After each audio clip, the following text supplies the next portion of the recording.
ಕಲಾವಿದರ ದಂಡು ತುಂಬ ದೊಡ್ಡದಿದೆ. ಯಾಕಂದರೆ ಕಾಂತಾರ ಅನ್ನೋ ಚಾಪ್ಟರ್ 2ನಲ್ಲಿ ಯಾರಿದ್ರು ಒಂದಷ್ಟು ಪಾತ್ರಗಳು ಇಲ್ಲೂ ಇರೋದು. ಪ್ರಮೋದ್ ಅವರಿದ್ದಾರೆ, ತುಮಿನಾಡ್ ಅವರಿದ್ದಾರೆ. ಏನಾದರೂ ಇಷ್ಟ ಆದಂತ ಇದ್ದಾರೆ.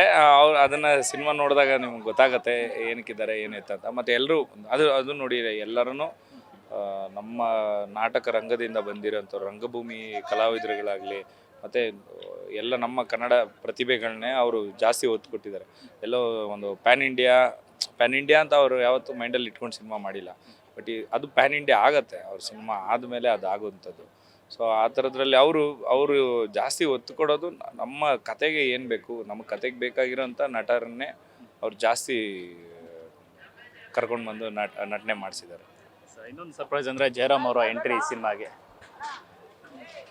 ಅದು ಹೌದು, ತುಂಬ ಒಳ್ಳೆ ಪಾತ್ರ, ತುಂಬ ಚೆನ್ನಾಗಿ ಜಯರಾಮ್ ಸರ್ ಮಾಡಿದ್ದಾರೆ. ನಮಗೂ ಅಷ್ಟು ದೊಡ್ಡ ಒಬ್ಬ ಒಂದು ಲೆಜೆಂಡ್ರಿ ಆ್ಯಕ್ಟರ್. ಸೊ ಅವ್ರ ಜೊತೆ ಕೆಲಸ ಮಾಡಿದ್ದು ಖುಷಿ ನಮಗೂ ಇದೆ. ಸೊ ಅದರದ್ದು ಪಾತ್ರ ನಾವು ಟ್ರೈಲರಲ್ಲಿ ನೀವು ಎಷ್ಟು ನೋಡಿದ್ದೀರಾ ಅಷ್ಟು ನಿಮಗೆ ಗೊತ್ತಾಗಿರುತ್ತೆ. ಸೊ ಸಿನಿಮಾ ಬಂದಾಗ ಗೊತ್ತಾಗುತ್ತೆ. ಸಿನಿಮಾ ಫಸ್ಟ್ ಕಾಪಿ ಏನಾದ್ರು ನೋಡಿದ್ರಾ ನೀವು ಅಂತ? ಸಿನಿಮಾ ನಾವೆಲ್ಲ ಟೀಮಾಗಿ ನಾವು ಒಟ್ಟಿಗೆ ಇದ್ವಿ. ಸೊ ಮುಂಚೆಯಿಂದ ನಾವು ನೋಡ್ಕೊಂಡೇ ಬಂದಿರೋಂಥದ್ದು. ಎಡಿಟಿಂಗ್ ನಡೀತಾ ಇದ್ದಲ್ಲೂ ಥ್ರೋಟ್ ಎಲ್ಲ ನಾವೆಲ್ಲ ಒಂದೇ ಟೀಮಾಗಿ ಮಾಡಿರೋಂಥದ್ದು. ರಿಷಬ್ ಸರ್ ಯಾವುದನ್ನು ತುಂಬ ನಾನೊಬ್ಬನೇ ಅನ್ನೋಂಥವ್ರಲ್ಲ, ಅವರು ಎಲ್ಲರನ್ನೂ ಸೇರಿಸ್ಕೊಂಡು ಮುಂದೆ ನುಗ್ಗುವಂಥವ್ರು. ಸೊ ಆ ಥರದ್ರಲ್ಲಿ ಸಿನಿಮಾ ಪ್ರತಿಯೊಂದು ವಿಷಯದಲ್ಲೂ ಡಿಸ್ಕಷನಲ್ಲಾಗಲಿ ಸೊ ನಮ್ಮೆಲ್ಲರನ್ನೂ ಸೇರಿಸ್ಕೊಂಡಿರ್ತಾರೆ. ಮತ್ತು ನಮ್ಮ ಎಲ್ಲರ ಒಪಿನಿಯನನ್ನು ಕೇಳ್ತಾರೆ. ಅದರಲ್ಲಿ ಯಾವುದು ಬೆಸ್ಟ್ ಇದೆ ಅದನ್ನು ಅವ್ರು ತೊಗೊತಾರೆ. ಸೊ ಆ ಥರದ್ರಲ್ಲಿ ಅವರು ತುಂಬ ಓಪನ್ ಮೈಂಡೆಡ್ ಆಗಿದ್ದಾರೆ. ಸೊ ಅದು one of the best quality ಒಬ್ಬೊಬ್ಬರು ಡೈರೆಕ್ಟ್ರಿಗೆ.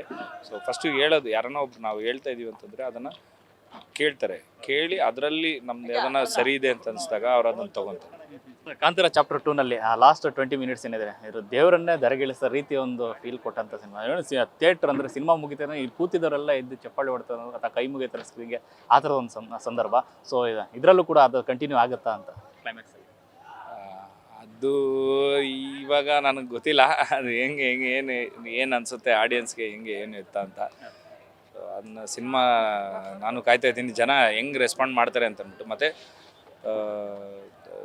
ಅದು ಸಿನಿಮಾ ನೋಡಲೇಬೇಕು. ಸಿನಿಮಾ ನೋಡಿದ್ರೆ ನಿಮ್ಗೆ ಗೊತ್ತಾಗುತ್ತೆ ಕ್ಲೈಮ್ಯಾಕ್ಸು. ಇದು ನಮ್ಮ ಮುಂಚಿನ ಕ್ಲೈಮ್ಯಾಕ್ಸ್ಗಿಂತ ತುಂಬ ವಿಭಿನ್ನವಾದ ಕ್ಲೈಮ್ಯಾಕ್ಸು. ಸೊ ಎಲ್ಲ ಥರದ್ರಲ್ಲೂ ಕಥೆಯಿಂದ ಹಿಡಿದು ಪ್ರತಿಯೊಂದರಲ್ಲೂ ತುಂಬ ಇನ್ನೂ ನಮ್ಮ ರೂಟೆಡ್ ಆಗಿ ನಮ್ಮ ಹಿಂದಿನ ಕಾಲದ ಏನಿದೆ ನಮ್ಮ ನಂಬಿಕೆಗಳು ಮತ್ತು ನಮ್ಮ ಕತೆ, ನಮ್ಮ ನಾಡಿನ ಕತೆ.